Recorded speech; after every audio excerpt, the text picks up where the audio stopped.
Welcome to our channel. Today we how to withdraw from MongoDB Atlas for data recovery after migration. Quick tutorial step by step clearly.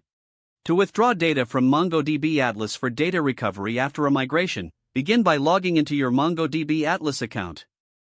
Navigate to the Projects section and select the relevant project where your cluster resides. Click on the Clusters tab to view all available clusters. Find the cluster from which you need to withdraw data. Select the Data Export option from the Clusters Management menu. Choose the specific database you want to export from the drop-down list. Decide on the file format for your data export, such as JSON or CSV.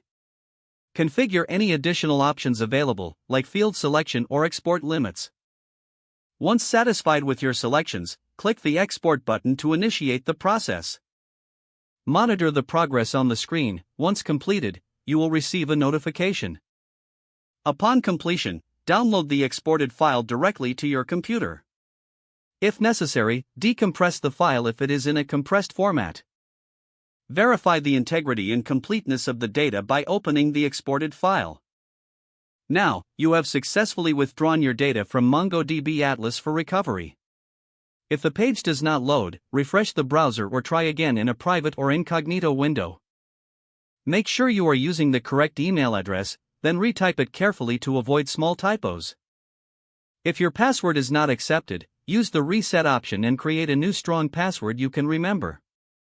Check your spam folder for verification or security emails, then complete any requested confirmation steps.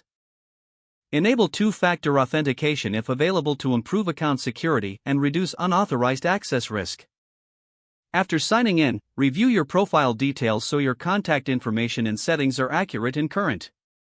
If you see an error message, note it down and try again after restarting your device and internet connection. Log out when you finish, especially on shared devices, to keep your account and payment information secure.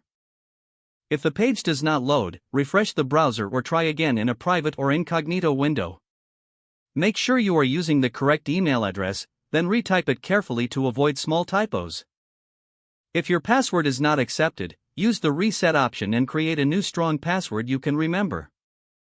Check your spam folder for verification or security emails, then complete any requested confirmation steps. Enable two-factor authentication if available to improve account security and reduce unauthorized access risk. After signing in, review your profile details so your contact information and settings are accurate and current. Don't forget to like this video and subscribe to our channel for more step-by-step tech guides.